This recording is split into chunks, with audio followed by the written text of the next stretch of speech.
Hello students. तो आज के लेक्चर में हम देखने वाले हैं, आज की जो क्लास होने वाली है वो अनसॉल्व मॉडल पेपर फर्स्ट होने वाला है। ठीक है, इसमें हम आपको साइंस चैप्टर बताएंगे और इसमें से जो इम्पोर्टेंट क्वेश्चंस हैं उन्हीं के बारे में हम डिस्कस करेंगे। ठीक है, और ये जो पेपर होने वाले हैं हम कई मॉडल पेपर आपको सॉल्व कराएंगे। सारे अगर मॉडल पेपर को आप अच्छे से कर लेते हैं तो आपका एग्ज़ाम के अंदर 100% स्कोर हो सकता है। ठीक है, लेकिन अगर कर लेते हैं तो जिस तरीके से चीज़ें आपको बताई जाए, जिस तरीके से क्वेश्चन का आंसर बताया जाए, प्रॉपरली आप कोशिश करिएगा कि उसी तरीके से पेपर में भी आप लिखें। ठीक है, तो इसमें देखिए ये पेपर दिया गया है 3 घंटे 15 मिनट का। ठीक है, तो इतना ज़्यादा तो टाइम लगेगा नहीं, लेकिन हम कोशिश करेंगे कि आपको कम समय में और बेहतर तरीके से क्वेश्चन पेपर सॉल्व करा सकें। ठीक है, चलिए अगर इनमें बात करें तो देखिए लिखा गया है, कुछ निर्देश दिए गए हैं और ये पेपर आपको मिल जाएगा। ठीक है, कोई दिक्कत वाली बात नहीं है, आपको पेपर मिल जाएगा, आप वहाँ से डाउनलोड करके भी सॉल्व कर लीजिएगा। ठीक है, चलिए हम बात करते हैं इसमें से खंड क के। खंड क में केवल और केवल आपको फिजिक्स यानी कि भौतिक विज्ञान का जो पोर्शन होता है विज्ञान के अंदर हमारे उसके क्वेश्चंस हैं। जो खंड ख है उसमें आपको रसायन विज्ञान के क्वेश्चन मिलेंगे और जो खंड ग है उसमें आपको जीव विज्ञान के क्वेश्चंस मिलेंगे। ठीक है, तो सबसे पहले हम फर्स्ट पोर्शन में यही करने वाले हैं, भौतिक विज्ञान के क्वेश्चन। और भौतिक विज्ञान के जितने भी क्वेश्चन आपको कराए जाएं आप उन क्वेश्चंस को अच्छे तरीके से कर लीजिएगा। ठीक है, और अगर आपको नोट बनाने की मन हो तो आप नोट भी बना सकते हैं। ठीक है, क्योंकि एग्ज़ाम से पहले अगर आप नोट अच्छे तरीके से प्रिपेयर कर लेते हैं तो एग्ज़ाम के टाइम पढ़ भी सकते हैं और मतलब कई बार रिवाइज भी कर सकते हैं, और वो एक बेस्ट मटेरियल होता है। ठीक है, जो सेल्फ मेड नोट होते हैं वो काफ़ी अच्छे होते हैं एज़ कम्पेयर टू अदर। ठीक है, जो दूसरे लोग प्रोवाइड करते हैं उसकी तुलना में जो हम बनाते हैं वो ज़्यादा बेहतर होते हैं। ठीक है, तो चलिए अब हम बात करते हैं खंड क में। और खंड क में देखिए आपको सबसे पहले बहुविकल्पीय प्रश्न दिए गए हैं। ठीक है, हम उन बहुविकल्पीय प्रश्नों की बात करेंगे खंड क। चलिए फर्स्ट क्वेश्चन की बात करें तो फर्स्ट क्वेश्चन देखिए क्या दिया गया है, आपके बोर्ड स्क्रीन पे दिखेगा क्वेश्चन। लिखा गया है कि यदि वायु के सापेक्ष कांच का अपवर्तनांक 1.5 हो तो कांच के सापेक्ष वायु का अपवर्तनांक क्या होगा। ठीक है, थोड़ा सा इस कॉन्सेप्ट को अपन समझेंगे। ये अपवर्तनांक का क्वेश्चन है। ठीक है, मतलब अपवर्तन जो हमारा पार्ट है प्रकाश चैप्टर के अंदर, ये वहीं से क्वेश्चन है और आप कोशिश करिए कि आपको ये क्वेश्चन का सॉल्यूशन समझ में आ जाए। ठीक है, अब देखिए दिया गया है कि वायु के सापेक्ष कांच का अपवर्तनांक, मतलब हमसे बोल रहा है कांच का अपवर्तनांक। ठीक है, और आपको पता है कि जो अपवर्तनांक होता है उसको n से प्रदर्शित किया जाता है। ठीक है, तो हम यहाँ पे लिखेंगे Ng, जो इसको बोला जाएगा कि जो ग्लास है यानी जो कांच है उसका अपवर्तनांक Ng से दर्शाया जाएगा। ठीक है, और बोला है कि वायु के सापेक्ष यानी कि वायु की बात कर रहा है, इसको हम Na लिख देंगे। तो ये वायु का अपवर्तनांक है। ठीक है, वायु में प्रकाश का अपवर्तनांक है और ये ग्लास यानी कांच में प्रकाश का अपवर्तनांक है, ये दिया गया है। ठीक है, अब आगे आप समझिएगा इसको लिखेंगे कैसे। हमको बोला गया है कांच का अपवर्तनांक, तो लिखते हैं Ng, किसके सापेक्ष दिया गया है, A के सापेक्ष, तो ये लिखिएगा। ठीक है, जिसका पूछे, जिसका मतलब ऐसा है ना कि बोला गया है कांच का, तो सबसे पहले हम कांच का लिखेंगे यानी कि ग्लास का। ठीक है, किसके सापेक्ष, इसके सापेक्ष, किसके, एयर यानी कि वायु के सापेक्ष। ठीक है, तो हम देखिए ध्यान से देखिएगा, ये होता है जिसका, मतलब जिसका अपवर्तनांक निकालना होता है यानी जिसका पूछा होता है, जिसका दिया होता है उसको हम पहले लिखते हैं और जिसके सापेक्ष में होता है उसको हम बाद में लिखते हैं। तो ये है जिसके सापेक्ष। ठीक है, ये दिया गया है। अब आगे आप समझिए कि इसमें क्वेश्चन में क्या दिया गया है। बोल रहा है कि कांच का अपवर्तनांक वायु के सापेक्ष ये दिया गया है 1.5, ये बोला गया है कि ये 1.5 है। ठीक है, अपने को क्वेश्चन क्या पूछ रहा है कि आप ना वायु का अपवर्तनांक बताइए कांच के सापेक्ष, ये दिया गया है। हमसे क्वेश्चन पूछ रहा है कि वायु का अपवर्तनांक बताइए कांच के सापेक्ष।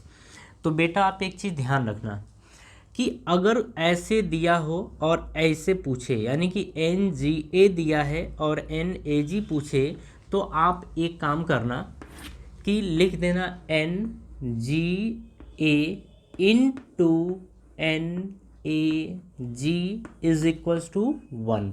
एक्चुअल में ये होता है, ठीक है, ये हमारा फॉर्मूला होता है। अगर आपने देखा हो तो इस तरीके से दिया गया होता है। अब देखिए NGA की वैल्यू 1.5 है, तो 1.5 into NAG is equals to 1, ये दिया है। ठीक है, आगे चलिए समझिए। NAG की वैल्यू क्या हो जाएगी, तो ये हो जाएगी 1/1.5, ये हो जाएगा। हम इसे कट भी कर सकते हैं, जब ये हटाएंगे तो ऊपर क्या आ जाएगा 10, तो ये आ गया 10/15, 5 दूनी 10 और 5 तिहाई 15, ये आ गया।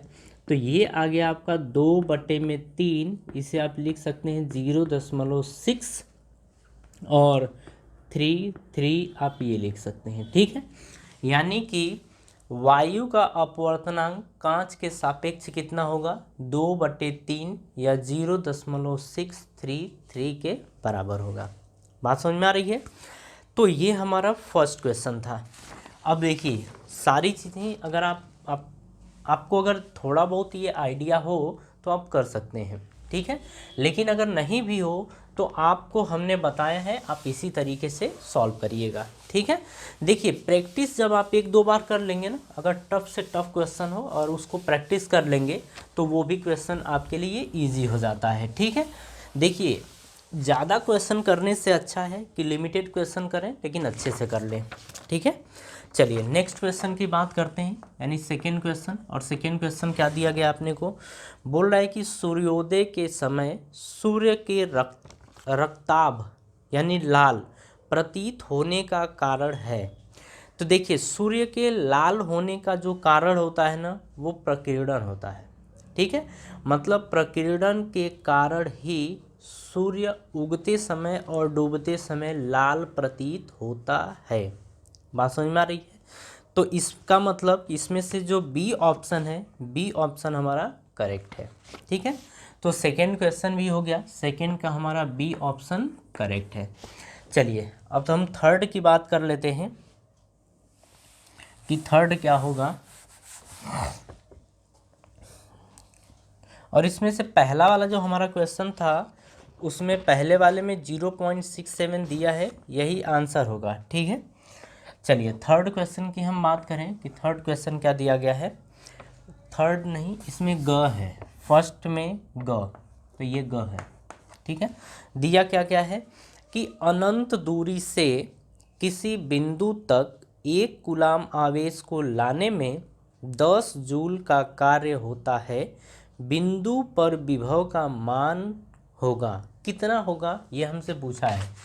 तो देखिए जब अनंत से किसी आवेश को किसी एक बिंदु तक लाते हैं तो जो वहाँ पे आपका विभव होता है वो विभव को दिखाते हैं V से, और ये होता है W/Q, मतलब जितना आपने कार्य किया और जिसको लेके आने में आपने कार्य किया, जो इसका अनुपात होता है वही होता है विभव के बराबर। ठीक है, तो अब अपने को क्वेश्चन में दिया क्या है, अब ये देखिए अपने को दिया ये है कि 1 कूलाम आवेश है, तो Q की वैल्यू कितनी है, 1 कूलाम है। ठीक है, उसी तरीके से बोल रहा है कि 10 जूल का कार्य होता है, यानी कि W की वैल्यू है 10 जूल। ठीक है, इसको हिंदी में चाहो तो आप ऐसे लिख लेना। ठीक है, 10 जूल है। अब इसको वैल्यू उठा के यहाँ पुट करो तो V = W के प्लेस पे 10 और Q के प्लेस पे 1, यानी कि V की वैल्यू आ गई 10 वोल्ट के बराबर। ठीक है, क्योंकि वोल्ट का जो विभव का मात्रक होता है वो वोल्ट होता है। ठीक है, चलिए ऑप्शन मैच कराइए। वो ऑप्शन दिया है देखिए 10 वोल्ट, सी ऑप्शन दिया है, तो सी ऑप्शन इज करेक्ट। ठीक है, चलिए अब घ की बात करते हैं।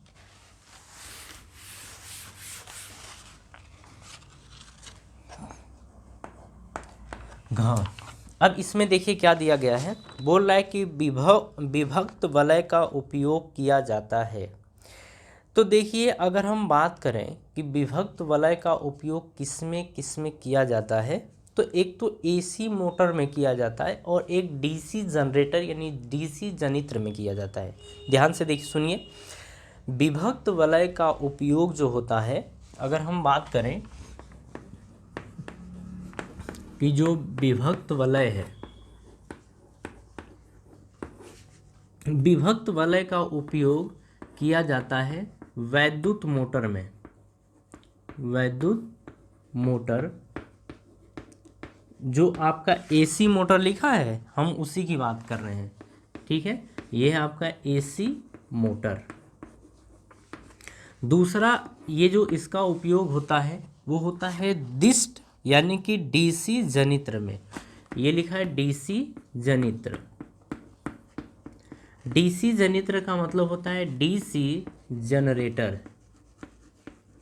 DC generator. तो जो विभक्त वलय का उपयोग होता है इन दोनों में होता है, ठीक है। लेकिन अगर बात करें कि जो एसी जनरेटर होता है, एसी जनरेटर, एसी जनित्र, जो इसमें वलय यूज होता है वो होता है सर्पी, सर्पी वलय, ठीक है। तो यहाँ पे सर्पी वलय यूज करते हैं और यहाँ पर विभक्त वलय यूज करते हैं। इतनी बात समझ में आ गई। तो जो घ वाले में ऑप्शन दिया गया है वो दो ऑप्शन करेक्ट है। एक है आपका बी ऑप्शन यानी कि एसी मोटर, और सी ऑप्शन डीसी जनित्र। ये हमारा ऑप्शन करेक्ट है। बात समझ में आ रही है। तो ये दोनों करेक्ट होंगे। तो बाय द वे अगर एग्ज़ाम में आप इनमें से एक भी टिक करके आ जाते हैं तो भी आपका आंसर सही होगा। तो आप एसी मोटर और डीसी जनित्र दोनों पे टिक कर सकते हैं, ठीक है, या दोनों में से एक पे भी टिक कर देंगे तब भी आपका क्वेश्चन सही हो जाएगा, ठीक है। तो इसमें दो ऑप्शन बी और सी करेक्ट हैं। चलिए अब हम बात करेंगे दूसरे नंबर की क्वेश्चन की, और दूसरे नंबर के क्वेश्चन को देखिए क्या चीज़ दिया गया है। एक बार आप रीड करिए, देखिए आपको बात समझ में आ रही है कि ये क्या दिया गया है। देखिए क्वेश्चन पढ़िए। सेकंड की क की बात करते हैं।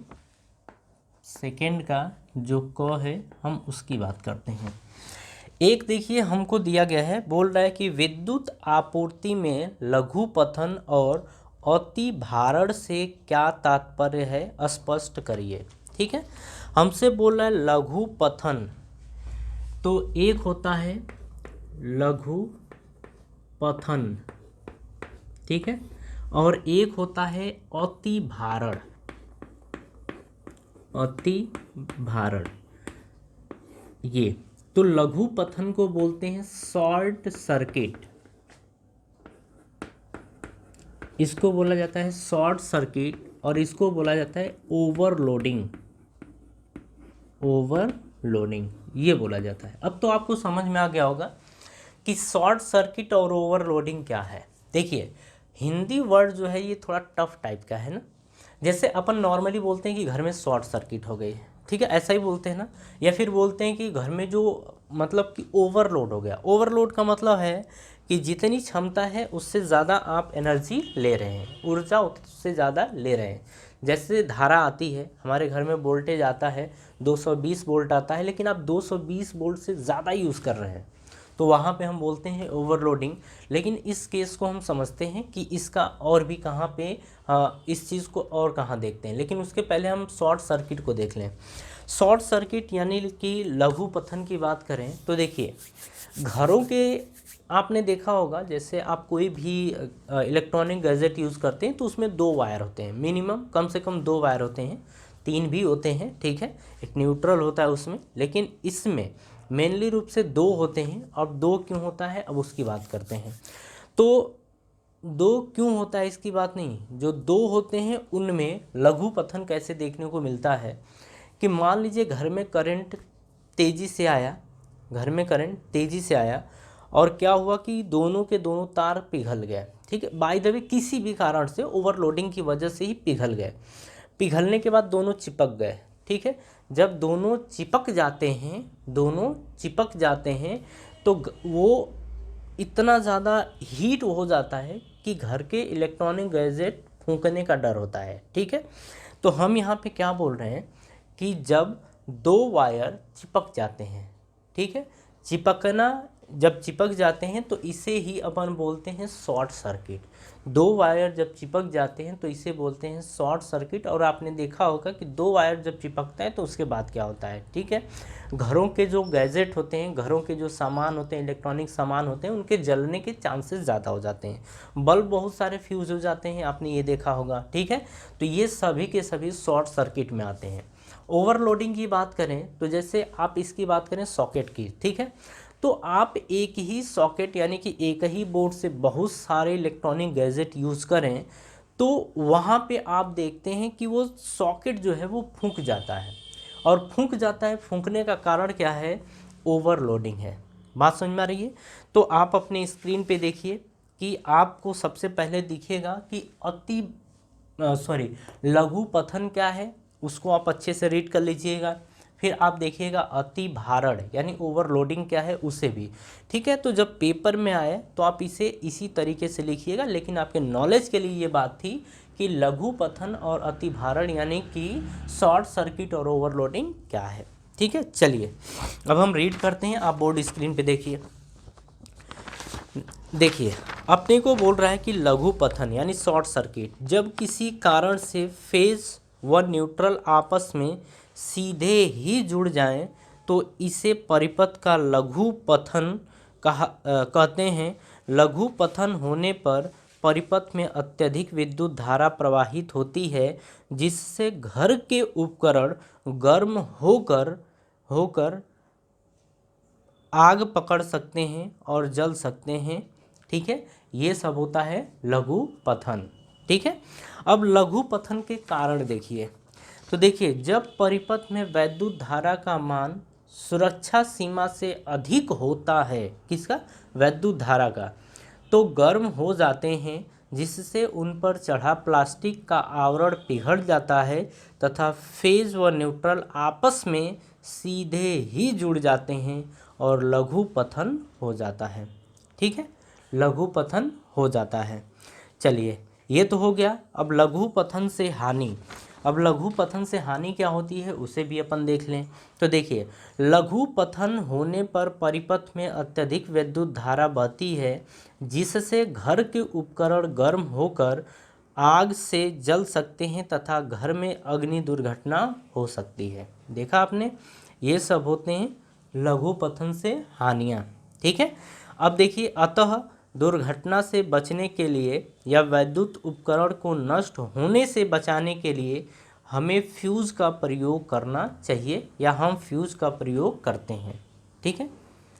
ये भी बात समझ में आ रही है कि फ्यूज़ का प्रयोग कब क्यों किया जाता है। ये लघु पतन और अति भारण दोनों से बचने के लिए हम फ्यूज़ का उपयोग करते हैं। अच्छा हो तो जाता है, अगर लघु पतन और अति भारण दोनों हो भी जाए तो भी अगर घर में अगर फ्यूज़ लगा है तो भी हमारे इलेक्ट्रॉनिक गैजेट बच जाते हैं, ठीक है। चलिए अब अति भारण देखिए आप, ओवरलोडिंग। परिपथ में अत्यधिक धारा प्रवाहित होने का एक अन्य कारण एक ही सॉकेट से कई युक्तियों को संयोजित करना हो सकता है। इसे परिपथ में अति भारण यानी ओवरलोडिंग होना कहते हैं। अतः हमें एक ही सॉकेट से कई युक्तियों को नहीं लगाना चाहिए। मेरी बात समझ में आ गई ना। तो ये हमारे क्वेश्चन के आंसर थे एग्जैक्ट जो आपको एग्ज़ाम में लिखने हैं, ठीक है। लेकिन जो चीज़ समझनी थी वो चीज़ हम समझ चुके हैं। चलिए नेक्स्ट क्वेश्चन की बात करते हैं। हमको बोल रहा है कि फ्लेमिंग के बाएं हाथ का नियम और कौन सा विद्युत उपकरण इस सिद्धांत पर आधारित है, ठीक है। ये हमारा क्वेश्चन है।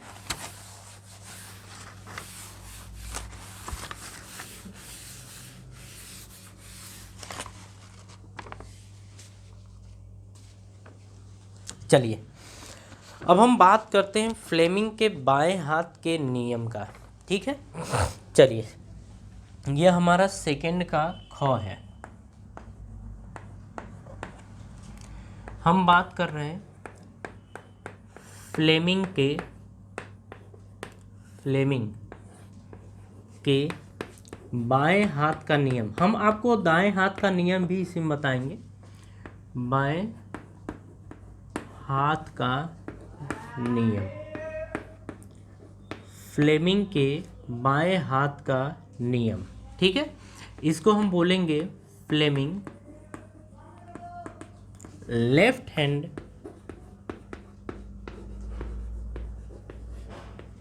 रूल।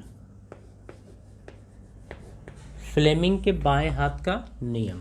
अब ये समझिएगा कि बाएं हाथ से क्या मिलता है और दाएं हाथ से क्या देखने को मिलता है, ठीक है। तो अगर हम बाएं हाथ की बात करें, चलिए वो हमारी प्रॉपर हेडिंग थी। अब हम बात करेंगे लेफ्ट हैंड की और हम बात करेंगे राइट हैंड की। दोनों एक ही बार समझ लीजिएगा, ये दाएं हाथ का नियम है और ये बाएं हाथ का नियम। तो देखिए बाएं हाथ के नियम से हमें किसी वायर पर लगने वाले फोर्स के बारे में पता चलता है, ठीक है। मतलब इससे हमें पता चलता है कि तार के ऊपर कितना बल लग रहा है। बात मेरी समझ में आ रही है? इससे हमें ये पता चलता है। दूसरे से यानी कि राइट हैंड रूल से हमें ये पता चलता है कि तार में जो धारा है वो किधर की तरफ प्रवाहित हो रही है, ठीक है।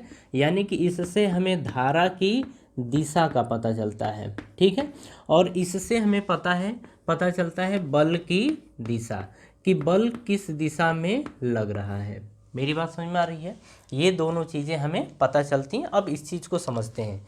बाएं हाथ के नियम से हमें क्या देखने को मिलता है कि जैसे देखिए ये हमारी तर्जनी उंगली है, ये माध्यिका है, ये अंगूठा है, ठीक है। तो अगर हम बात करें कि इसे हम कहाँ रखते हैं, तो अगर मान लो कि इसको हम रखते हैं चुंबकीय क्षेत्र की दिशा में। जो तर्जनी उंगली है उसको हम रखते हैं चुंबकीय क्षेत्र की दिशा में। बात मेरी समझ में आ रही है? तो इससे हम रख देंगे चुंबकीय क्षेत्र की दिशा में। और जो उंगली है, ये माध्यिका को हम रखते हैं कि जिस दिशा में करंट प्रवाहित हो रहा है, जिस दिशा में धारा प्रवाहित हो रही है, तो ये रखेंगे। तो अब देखिए ये जब रखेंगे तर्जनी को हम चुंबकीय क्षेत्र की दिशा में और इस माध्यिका को रखेंगे हम धारा की दिशा में, तो जो अंगूठा है वो बताएगा कि उसके ऊपर किस दिशा में बल लग रहा है, ठीक है। तो अब ये समझिएगा कि जो तर्जनी है, तर्जनी को हम रखते हैं चुंबकीय क्षेत्र की दिशा में, यानी कि बी को हम क्या बोलते हैं? चुंबकीय क्षेत्र, ये बोलते हैं, ठीक है। अब देखिए जो हमारी माध्यिका है, ये उंगली की बात कर रहे हैं, मिडिल फिंगर की, इसे हम रखते हैं करंट यानी कि धारा की दिशा में, ठीक है। धारा की दिशा में इसे रखते हैं। तो जो हमारा अंगूठा है, अंगूठा हमें क्या बताता है कि उस पर लगने वाला बल, यानी कि लगने वाले बल की दिशा को बताता है। तो अब इसे आप एक बार समझ लीजिए कि जैसे देखिए ये आपको पता है, ये तर्जनी है, ये माध्यिका है, ये अंगूठा है, ठीक है।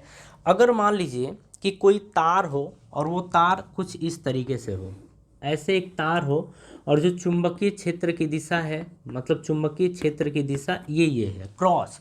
और क्रॉस का मतलब आप सबको पता है कि जो चुंबकीय क्षेत्र है वो अंदर की तरफ है, ठीक है।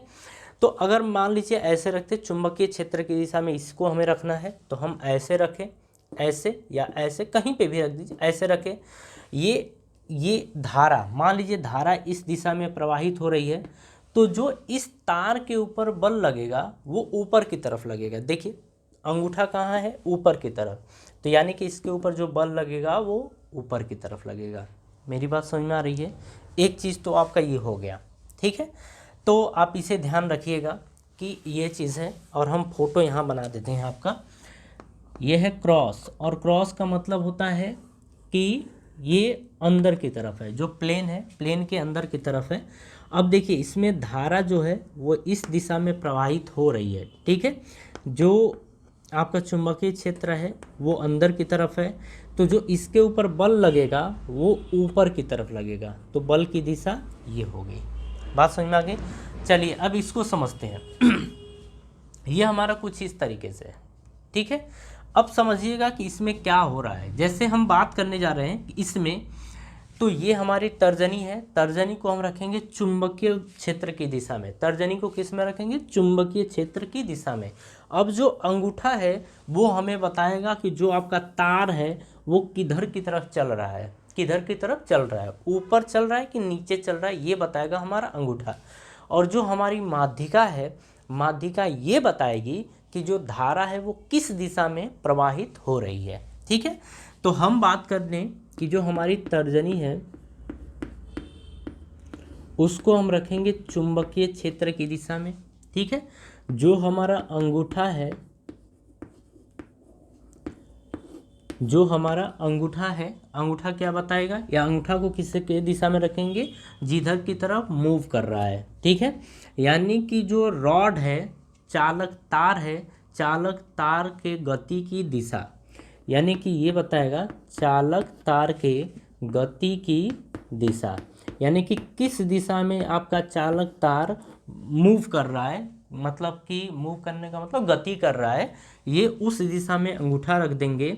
तो जो आपकी माध्यिका है, ठीक है, ये माध्यिका बताएगा करंट की दिशा, यानी कि धारा की दिशा, ये हमें बताएगा, ठीक है। आप साथ साथ में चीज़ों को समझते चलिएगा, इन दोनों में क्या अंतर है ये भी आप अच्छे तरीके से ध्यान रखिएगा। बात समझ में आ रही है। चलिए अब आगे की हम बात करते हैं। माध्यिका भी आपका हो गया, अंगूठा भी हो गया। अब फोटो बना लेते हैं, जैसे ये रहा, ठीक है, क्रॉस है, फिर से यही जो आपका ये तार है, तार मान लो कि आपका ऊपर की तरफ मूव कर रहा है, ठीक है, ऊपर की तरफ आपका तार मूव कर रहा है। तो देखिए ऐसे है, ऐसे जब हम रखेंगे तो तार आपका किधर जा रहा है? ऊपर की तरफ। और अंगूठा क्या बताएगा? तार की दिशा, मतलब तार की दिशा में गति कर रहा है वो बताएगा। जो अब देखिए ये है हमारे माध्यिका, माध्यिका इधर की तरफ है, यानी कि जो इसमें वैद्युत धारा प्रवाहित होगी वो इधर की तरफ प्रवाहित होगी, ठीक है। और जो फ्लेमिंग का right hand left hand rule है ना, उनसे हमें यही चीज़ पता चलता है। एक से पता क्या चलता है कि दाएं हाथ के नियम से पता चलता है कि धारा किस दिशा में प्रवाहित हो रही है, और बाएं हाथ के नियम से हमें पता चलता है कि उस तार के ऊपर कितना बल लग रहा है, सॉरी किस दिशा में बल लग रहा है, कितना बल लग रहा है ये हमें नहीं पता चलेगा। हमें पता चलेगा कि किस दिशा में फोर्स लग रहा है। मुझे लगता है कि ये सारी बातें आपको समझ में आ गई, ठीक है। चलिए अब हम बात करेंगे नेक्स्ट क्वेश्चन की, और नेक्स्ट क्वेश्चन क्या दिया गया है उसको भी समझ लेते हैं। सॉरी,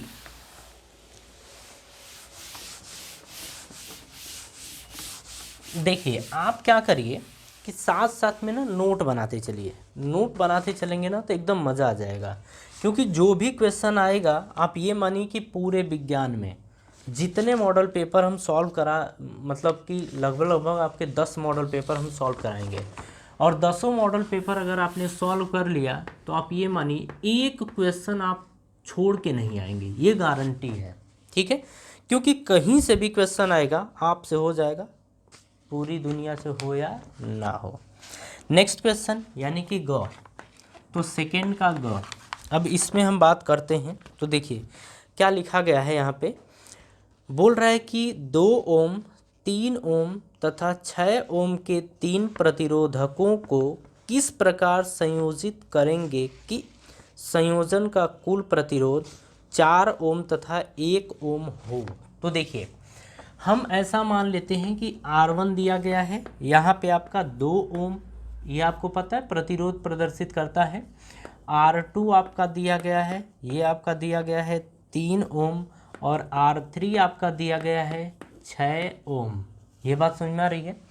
चलिए अब हमसे सबसे पहले ना ये देखिए, बोल रहा है हमसे ए में कि जो R इक्विवेलेंट इन तीनों का है, आप इन तीनों को किस तरीके से जोड़ेंगे कि इनका R इक्विवेलेंट 4 ओम आए। फिर बी बोल रहा है कि अब इन तीनों को किस तरीके से आप जोड़ेंगे कि इनका तुल्य प्रतिरोध 1 ओम आए। ये हमसे पूछ रहा है, ठीक है। चलिए अब आगे की कहानी अपन पढ़ते हैं। सबसे पहले हम सेकेंड वाले को सॉल्व करते हैं, ठीक है। और एक लाना है, और आप सब ने अगर पढ़ा हो तो आपको पता होगा कि अगर देखिए हम क्या करते हैं कि दो तरीके से जोड़ सकते हैं, जो प्रतिरोध होते हैं उनको दो तरीके से जोड़ सकते हैं, या तो समांतर में या तो श्रेणी क्रम में, ठीक है। लेकिन बात आती है कि जो श्रेणी क्रम होता है उसमें जोड़ते हैं तो जो सबसे बड़ा प्रतिरोध होता है ना, जो इक्विवेलेंट आता है, वो बड़े से भी बड़ा होता है, ठीक है। लेकिन अगर समांतर क्रम में तीनों प्रतिरोधों को जोड़ते हैं, यानी प्रतिरोधों को जोड़ते हैं, तो जब सबसे छोटा होता है तुल्य प्रतिरोध उससे भी छोटा आता है। तो देखिए आप 1 को देखिए, ये क्या दिया गया है कि जो सबसे छोटा है 2, ये 2 से भी छोटा है, इसका मतलब इन तीनों को हमें समांतर क्रम में जोड़ना होगा, ठीक है। तो हम इन तीनों को समांतर क्रम में जोड़ दे रहे हैं। हम सबसे पहले बी की बात कर रहे हैं, ठीक है। जब समांतर क्रम में जोड़ेंगे तो 1/r इक्विवेलेंट बराबर 1/r1, इक्विवेलेंट को तुल्य भी बोलते हैं, तो 1/r तुल्य बराबर ये आ जाएगा 1/r1 plus 1/r2 plus 1/r3, ये आता है, ठीक है। तो हम लिखेंगे 1/r तुल्य, ये बराबर, अब देखिए हम लिखेंगे 1/r1, और r1 के प्लेस पे 2, तो 1/2 प्लस r2 यानी 1/3 ये लिखेंगे, प्लस 1/r3 यानी कि 6 ये लिख देंगे, ठीक है। चलिए अब तीनों का एलसीएम लीजिए, आपको ध्यान हो तो इसका 6 आएगा। 2, 3 और 6 का एलसीएम कितना आएगा? 6। तो 2 3 6, तो 3 एक कम कितना होगा? 3, प्लस 3 दूनी 6, तो 2 एक कम 2 ये आएगा, प्लस 6 एक कम 6, तो 1 एक कम 1। तो देखिए 3 2 5 और 5 एक 6, यानी कि 6/6, तो क्रॉस करेंगे तो क्या आएगा? 1/1, तो ये आ गया 1/1। और आप सबको पता है कि जो 1/r तुल्य लिखा है, अगर इसको पलट दें तो ये बन जाएगा r तुल्य, और जो r तुल्य की वैल्यू आएगी वो 1/1 यानी कि 1 ओम के बराबर आएगी, ठीक है।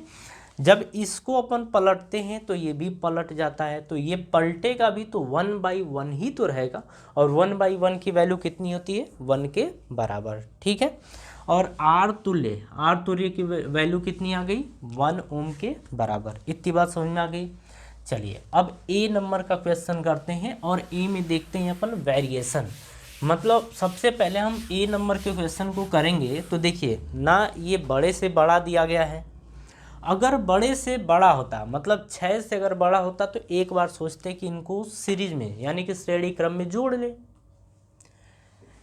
लेकिन बड़े से भी बड़ा नहीं है, इसीलिए हम इनको श्रेणी क्रम में पूरी तरह नहीं जोड़ सकते। तो जोड़ेंगे कैसे? आप देखिए इसको जोड़ने का तरीका क्या है। सबसे पहली बात है कि आप इन तीनों को ऐसे तो नहीं जोड़ सकते, ठीक है। तो आप इन तीनों को देखिए ऐसे भी नहीं जोड़ सकते, क्योंकि ऐसे आपने जोड़ा था तो आपका जो तुल्य प्रतिरोध आया था वो 1 ओम आया था, लेकिन आपको 1 ओम तो लाना नहीं है, आपको तो 4 ओम लाना है। तो आप ये कर चुके, तो इससे तो आपका आंसर आएगा नहीं, इससे भी नहीं आएगा, तो और कौन सा उपाय बचा? अब हम क्या करते हैं ना, 2 को एक साथ कर देते हैं। कहने का मतलब ये है कि एक तो ये हो गया और दूसरा आपका ये हो गया, और जो तीसरा है ना उसको आप ऐसे जोड़ दो, ठीक है। अब इनका तुल्य प्रतिरोध निकालो, इसको A मान लो आप और इसको B मान लो, तो इसका तुल्य प्रतिरोध निकालो। लेकिन इसके पहले एक काम और करना है हमको। देखिए ये इतना टफ क्वेश्चन नहीं है। जब कोई अच्छा क्वेश्चन आता है तो हमारा काम होता है आपको समझाना, ठीक है, एक्सप्लेन करना है, वेरिएशन दिखाना है, तो हम आपको इस तरीके से बता रहे हैं, नहीं तो इतनी ज़रूरत है नहीं, ठीक है। अब यहाँ पे आप समझिएगा कि इस क्वेश्चन को हम सॉल्व कैसे कर सकते हैं। तो या तो आप एक काम कर सकते हैं, रुकिए, ठीक है, चलिए आप यहाँ पे एक काम कर सकते हैं कि 2 3 6 है, तो तो एक बार तो यहाँ पे 2 रख दीजिए, एक बार यहाँ पे 3 रख दीजिए और यहाँ पे 6 रख दीजिए। एक ये कर सकते हैं। दूसरा आप ये कर सकते हैं, जस्ट ये थोड़ा चेक करने के लिए है, ठीक है, इतना ज़्यादा वेरिएशन नहीं है, आप इसका आंसर तुरंत दे सकते हैं, इसीलिए कोई परेशान होने की ज़रूरत नहीं है। आप यहाँ पे 2 ले सकते हैं, यहाँ पे 6 ले सकते हैं और यहाँ पे 3 ले सकते हैं। तीसरा आपका क्या हो सकता है, देखिए इतना बड़ा क्वेश्चन नहीं आएगा, इसलिए आप घबराइए मत कि अगर 15-20 ऐसे प्रतिरोध आ जाए तो क्या करेंगे, उतना नहीं आएगा, आप परेशान ना होइए, ठीक है। एग्जामिनर का काम होता है कि आपको छोटी मोटी चीज़ें पता है कि नहीं पता है, बस इतना ही उसको देखना होता है। उसको ये नहीं जानना होता है कि आप कितने ज़्यादा स्मार्ट हो, ठीक है। चलिए, हमने क्या किया, 2 और 3 को रख दिया, ये ठीक है, 6 को यहाँ रख दिया। 6 को अभी क्या करो आप कि 2 और 3 या 3 और 2 आप दोनों को पलट सकते हो, केस एक ही बनेगा, ठीक है। तो ये केस फर्स्ट मान लो। अब देखो हमने 2 3 कर लिया, तो 2 1 अब यहाँ रख दो, तो 2 और 6 यहाँ कर दो, 3 यहाँ कर दो, ये दूसरा केस बन गया। अब आप क्या करो कि 2 यहाँ कर दो, 3 यहाँ कर दो, तो 3 और 6 और 2 यहाँ आ गया, तो ये तीसरा केस, ठीक है। 3 के अलावा और भी कुछ बनने वाला नहीं है। क्वेश्चन थोड़ा अच्छा है, इसीलिए हम इस तरीके से करा रहे हैं, ठीक है। अब देखिए, अगर हम बात करें तो ये दोनों किस में है, समांतर क्रम में है, ठीक है। ये दोनों किस में है, ये दोनों है आपके समांतर क्रम में। ये दोनों किस में है, ये भी आपके समांतर क्रम में है। तो हम थर्ड से पहले चलना शुरू करते हैं, ठीक है। जो केस थर्ड है यहाँ से आते हैं। अब देखिए, आपको ना जब आप क्वेश्चन करना शुरू कर देंगे तो आपको ये क्वेश्चन छोटा लगने लगेगा। देखिए कैसे, ये दोनों समांतर क्रम में है और इन दोनों का जो तुल्य प्रतिरोध आता है वो हम मान लेते हैं R1 के बराबर। तो समांतर क्रम में आपको पता है कि 1/R1 इज इक्वल्स टू ये, यानी कि 1/3 प्लस 1/ ये कर देंगे 6, एलसीएम आ जाएगा 6, ठीक है। 3 और 6 का एलसीएम 6, तो 3 दूनी 6, तो 2 एक कम कितना होगा 2, प्लस 6 एक कम 6, तो 1 का 1 में मल्टीप्लाई करेंगे तो 1 आएगा। तो 2 1 कितना हो गया 3, और 3 बटे में 6, यानी कि 3 दूनी 6, ये आएगा 1 बटे में 2। तो 1/R1 की वैल्यू 1/2 है, 1/R1 की वैल्यू 1/2 है, तो R1 की वैल्यू कितनी आ जाएगी 2 ओम के बराबर। तो बात यह है ना कि जब इसको आप पलटोगे तो ये भी पलट जाएगा, तो आप ऐसे कर लो ना, इसको पलटो तो R1/1 आएगा बराबर, इसको जब पलटोगे तो 2/1 आएगा, तो 2/1 कितना होता है 2, और R1/1 कितना होता है R1, तो R1 की वैल्यू कितनी आ गई 2 ओम के बराबर, ठीक है। अब देखिए, ये आपका इन दोनों का तुल्य कितना आया है 2 ओम, तो इन दोनों के तुल्य के बराबर एक प्रतिरोध फिर से बनाओ, ये आ गया, ठीक है। फिर आपका ये वाला है, तो इसको भी आप बना दो। तो देखो, ये वाला जो आपका आएगा वो इन दोनों का तुल्य, और इन दोनों का तुल्य कितना आया है 2 ओम के बराबर, ठीक है। और ये कितना आपका आया है, ये भी 2 ओम के बराबर आया है। तो अब देखिए, श्रेणी क्रम में क्या होता है कि जब R इक्विवेलेंट निकालते हैं तो R1 प्लस R2, मतलब ये प्लस ये हो जाता है, तो 2 + 2 यानी ये 4 ओम के बराबर आ जाएगा, ठीक है। और यही हमसे बाय द वे पूछा भी था कि 4 ओम इक्विवेलेंट कैसे आएगा। तो देखिए, जब इन दोनों को आप सॉल्व करेंगे ना तो आंसर आपका नहीं आएगा, मतलब 4 ओम नहीं आएगा। यानी कि जो तीनों प्रतिरोध हैं, तीनों प्रतिरोधों को इस तरीके से जोड़ना होगा, ठीक है, कि एक को 3 और एक को 6 और इधर 2, ठीक है। 3 और 6 को हमें समांतर में रखना होगा और 2 को श्रेणी में रखना होगा। इतनी बात समझ में आ रही है? तो आप इसे सॉल्व कर लीजिए और इसे देख लीजिए, अच्छे से बना लीजिए। क्वेश्चन ये बेहतर क्वेश्चन है, ठीक है, इसे हम गुड क्वेश्चन की कैटेगरी में डाल सकते हैं। बात समझ में आ रही है? चलिए, तो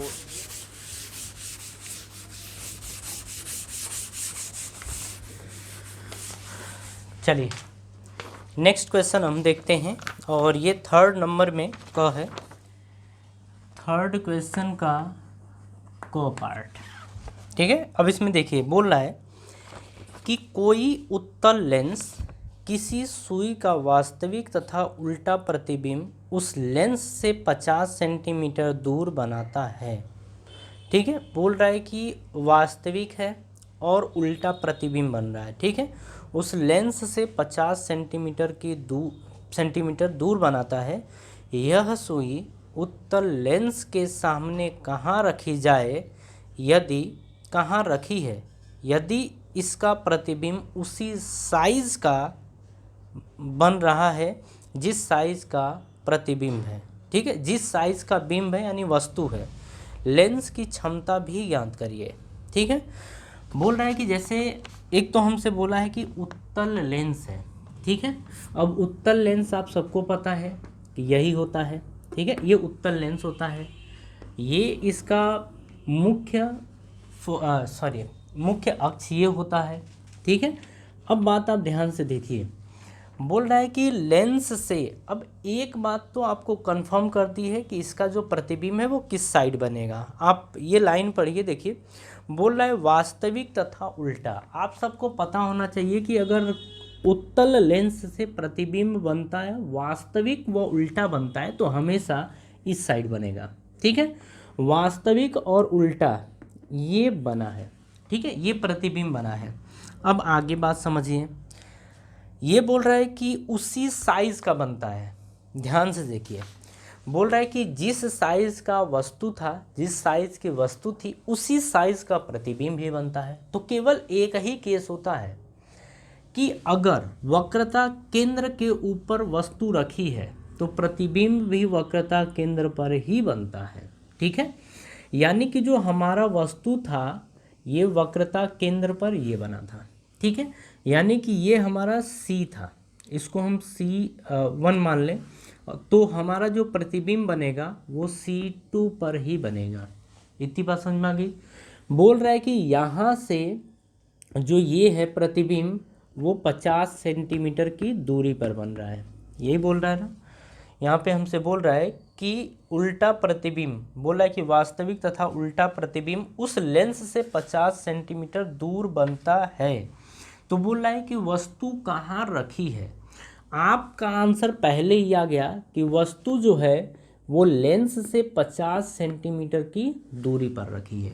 तो इसमें से जो पहले क्वेश्चन का आंसर है वो यही है कि 50 सेंटीमीटर की दूरी पर रखी है। बात समझ में आ रही है। तो यानी कि u की वैल्यू कितनी आ गई, 50 सेंटीमीटर। लेकिन अब देखिए लेंस के बाएं साइड है, तो आपको पता है कि लेंस के बाएं साइड माइनस होता है कि प्लस होता है, माइनस होता है। तो यहाँ पे आप क्या लेंगे, माइनस लेंगे।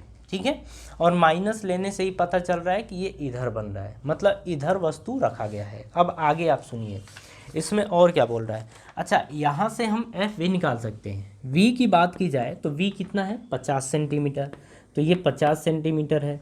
अब देखो f की वैल्यू कितनी होती है, f की वैल्यू कितनी होती है। तो देखो यहाँ से जो वक्रता केंद्र की जो दूरी होती है ना, वक्रता केंद्र की दूरी वो r होती है।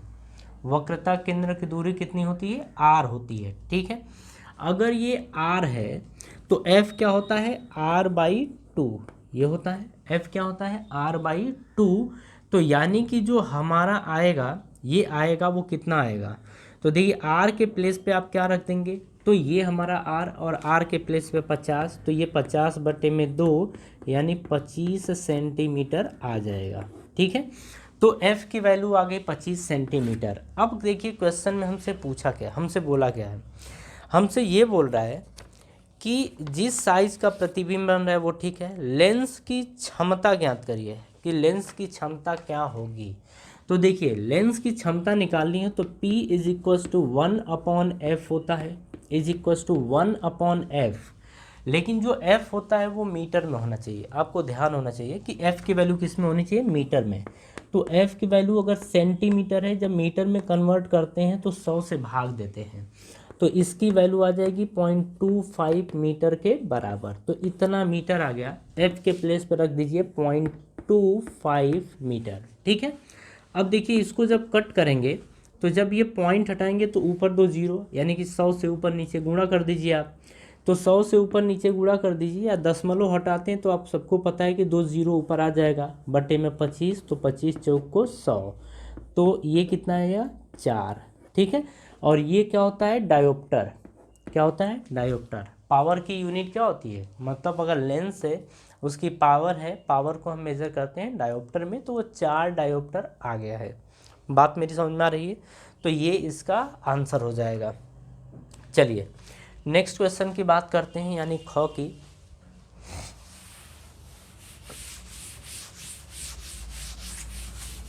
चलिए अब मैच कराते हैं कि ख हमारा क्या है, अरे मतलब ख नंबर का क्वेश्चन देखते हैं।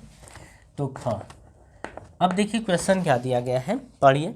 बोल रहा है कि एक वैद्युत बल्ब पर 100 वाट 220 वोल्ट लिखा है, इसमें अधिकतम कितनी धारा प्रवाहित करें जिससे कि बल्ब फ्यूज ना हो, तथा बल्ब का प्रतिरोध भी ज्ञात करिए।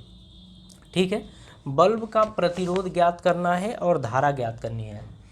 तो देखिए अगर हम बल्ब की बात करें, मान लेते हैं कि ये बल्ब है, तो आपने देखा होगा कि बल्ब के ऊपर लिखा होता है रेटेड पावर, यानी कि लिखा हुआ जो पावर का मतलब शक्ति, और ये शक्ति कितनी लिखी गई है इस बल्ब के ऊपर, ये लिखा गया है 100 वाट, तो ये 100 वाट लिखा है। और आपने किसी बल्ब को देखा होगा तो उसके ऊपर रेटेड वोल्टेज 220 वोल्ट लिखा होता है, कितना लिखा होता है 220 वोल्ट, और ये वाट में लिखा होता है, इस तरीके से ये लिखा होता है, ठीक है। लेकिन ये 200 वोल्ट दिया है, बोल रहा है 220 वोल्ट लिखा होता है, लेकिन इस क्वेश्चन में बोल रहा है कि 200 वोल्ट है। अब हमसे फर्स्ट क्वेश्चन पूछ रहा है कि इसमें कितनी अधिकतम धारा प्रवाहित करें कि ये बल्ब फ्यूज ना हो। सेकेंड हमसे ये पूछ रहा है कि बताइए इसका प्रतिरोध कितना होगा। दो क्वेश्चन। तो देखिए इस वाले बल्ब से रिलेटेड अगर क्वेश्चन आता है तो आप एक फॉर्मूला पहले याद रखिए कि एक तो होता है P is equals to VI, एक ये फॉर्मूला होता है, ठीक है। जब पावर और वोल्टेज और धारा ये तीनों की बात करें तो P is equals to VI, एक फॉर्मूला ये यूज़ करते हैं। दूसरा हम यूज़ करते हैं, दूसरा हमारा होता है P is equals to V square by R, ये हमारा फॉर्मूला। दो फॉर्मूले हमें यूज़ करने होते हैं, ठीक है। और यहाँ से देखेंगे कि जो R है, R आ जाएगा V स्क्वायर बाई P। लेकिन बल्ब के केस में हम किस तरीके से क्वेश्चन सॉल्व करते हैं, अब ये देखिए P लिखा है जो, इसको लिखते हैं PR मतलब रेटेड पावर, यहाँ पे लिखते हैं VR यानी रेटेड वोल्टेज, और यहाँ पे क्या है हमारा I। तो I बराबर क्या आ जाएगा, इसको यहाँ भेज दें तो PR अपॉन VR आएगा कि नहीं आएगा, आएगा। PR की वैल्यू कितनी है 100 वाट, तो यहाँ पे आप रखेंगे 100 अपॉन VR की वैल्यू कितनी है 200, तो ये आ गया 200। तो देखिए ये कैंसिल हो गया, कैंसिल हो गया, तो ये बना 1/2, इसे हम 0.5 लिख सकते हैं, बिल्कुल। तो ये आ गया 0.5 एम्पियर के बराबर। तो जो इसमें धारा प्रवाहित होगी या जो मैक्सिमम धारा अपन प्रवाहित कर सकते हैं वो 0.5 एम्पियर प्रवाहित कर सकते हैं, ठीक है। देखिए एक तो हो गया, अब इसकी बात करते हैं। तो ये लिखा है R इज इक्वल्स टू, वो V नहीं, वो VR रहेगा, ठीक है, का स्क्वायर, ये P नहीं PR रहेगा। बल्ब वाले केस में हम ऐसे देखते हैं। अगर VR की बात करें तो V की वैल्यू कितनी है 200, तो ये लिखेंगे 200 का स्क्वायर, और 200 के स्क्वायर को लिख सकते हैं 200 गुणे 200। PR, और PR की वैल्यू कितनी है 100, तो ये हम रखेंगे 100। तो देखिए ये गया 2 0, तो 200 का 2 में गुणा करेंगे तो ये आएगा 400, और ये आ गया 400 ओम के बराबर, और यही हमारा आंसर हो गया, ठीक है। क्वेश्चन टफ नहीं है, बस क्वेश्चन की जो लैंग्वेज है और जो क्वेश्चन करने का तरीका है, बस आप इसे ध्यान रखेंगे तो ये क्वेश्चन आपसे सॉल्व हो जाएगा। बात समझ में आ रही है।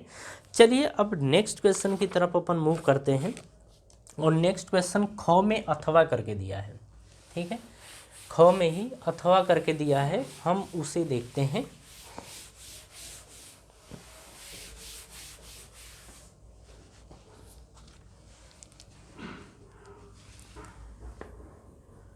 और का मतलब अथवा। अब क्या बोल रहा है वो सुनिए। बोल रहा है यहाँ पे कि विद्युत ऊर्जा का मात्रक क्या है। तो देखिए वैद्युत ऊर्जा की बात करें तो वैद्युत ऊर्जा का जो मात्रक होता है, एक तो जूल होता है, लेकिन हम जूल नहीं लेते हैं, हम यहाँ पे लेते हैं किलोवाट आवर, यानी किलोवाट घंटा हम ये लेते हैं। ठीक है। अब देखिए इसमें एक और चीज़ दिया गया है आपका, सामान्यतः बोलचाल में वैद्युत ऊर्जा के किस मात्रक को यूनिट कहते हैं। तो देखिए सामान्यतः बोलचाल की भाषा में तो अपन यूनिट ही बोलते हैं, लेकिन जो यूनिट होता है वो एक्चुअल में ये किलोवाट घंटा होता है। क्या होता है? किलोवाट घंटा। और किलोवाट घंटा को ही अपन बोलते हैं यूनिट। बात समझ आ रही है? तो देखिए सामान्यतः बोलचाल की भाषा में तो अपन यूनिट यूज़ करते हैं, लेकिन एक्चुअल में जो एनर्जी यानी कि ऊर्जा का जो मात्रक होता है वो किलोवाट घंटा या इसी को यूनिट बोला जाता है। ठीक है। अब देखिए ये चीज़ तो हो गया। अब आगे मूव करते हैं। आगे हमारा 4th नंबर का क्वेश्चन दिया है प्रत्यावर्ती धारा। ठीक है।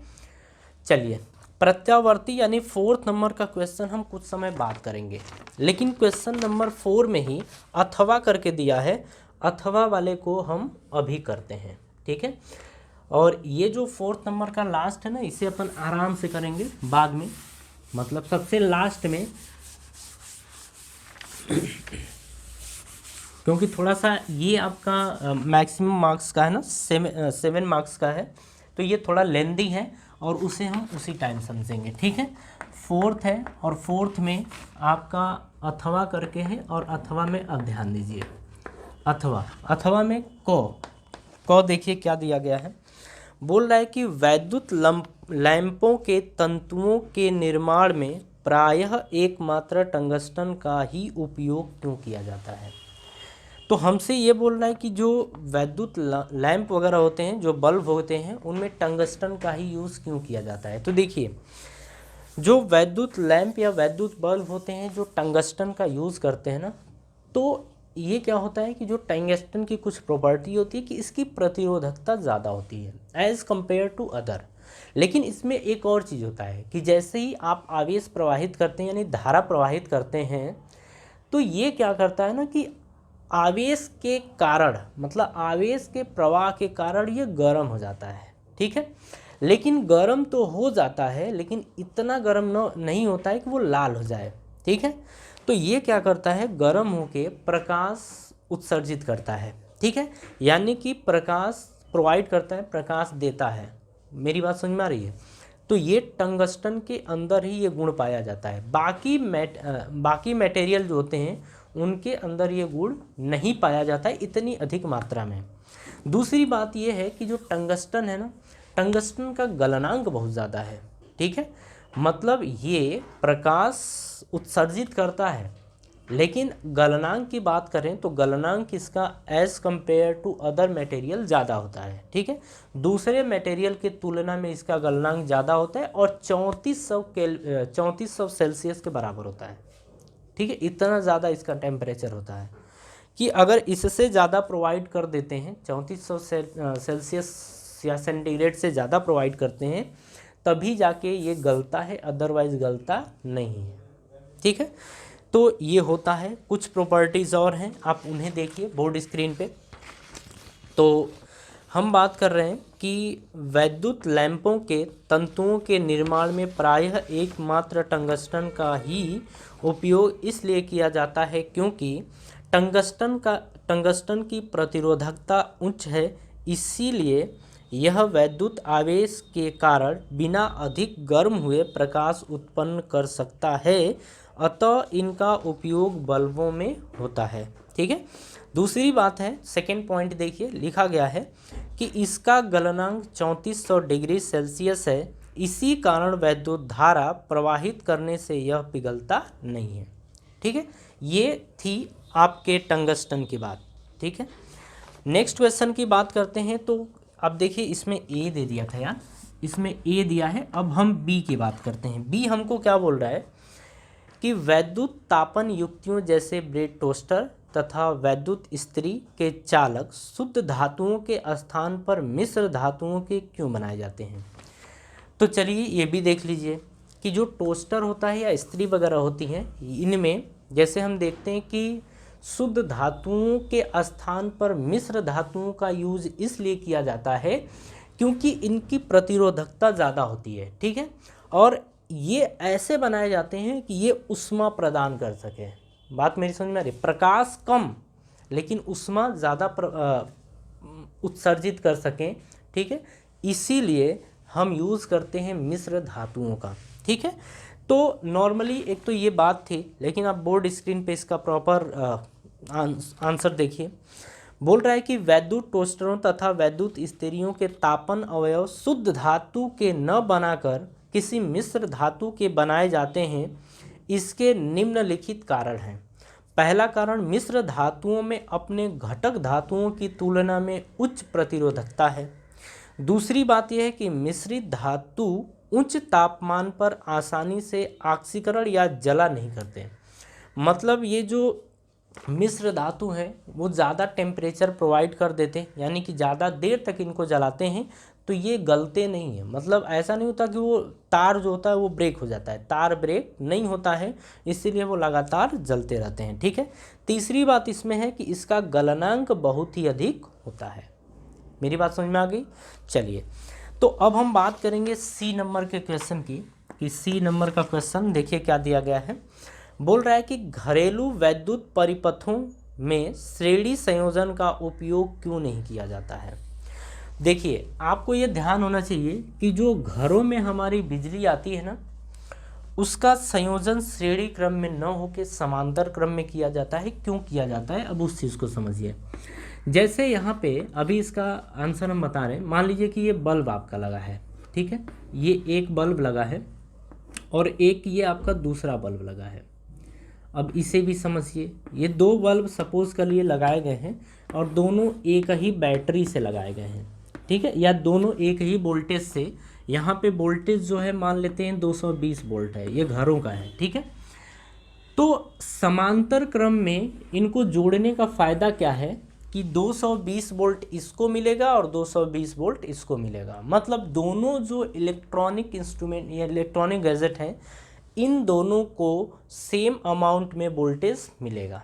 सबसे अच्छी बात यही है, ठीक है, कि हम एक लेके आ रहे हैं, लेकिन हम जब इन दोनों को बांट रहे हैं तो दोनों को वोल्टेज सेम सेम मिलेगा। और जब वोल्टेज सेम सेम मिलेगा ना, यानी कि एनर्जी हम सेम सेम प्रोवाइड कर रहे हैं, एक तरीके से ये बोल सकते हैं, ठीक है। जब दोनों को सेम सेम प्रोवाइड कर रहे हैं तो ये अपनी क्षमता के अनुसार जलेंगे, लेकिन अच्छा जलेंगे। वो डिपेंड करेगा और प्रॉपर्टी के ऊपर भी, कि जैसे ये कितने वॉट के हैं, कितना ये वोल्टेज झेल सकते हैं, इनकी भी अपनी बात होती है, ठीक है। तो ये बातें आप ध्यान रख सकते हैं, ठीक है। कारण यही है, कारण यही है। दूसरा कारण क्या होता है कि मान लीजिए कि अगर ये ब्रेक हो जाए, ये वाला बल्ब शॉर्ट सर्किट हो जाए और टूट जाए, तो टूट जाएगा तो भी ये जलता रहेगा। ऐसा नहीं होगा कि ये टूटा तो पूरे घर की बिजली गुल, पूरे घर की बिजली गुल नहीं होती है।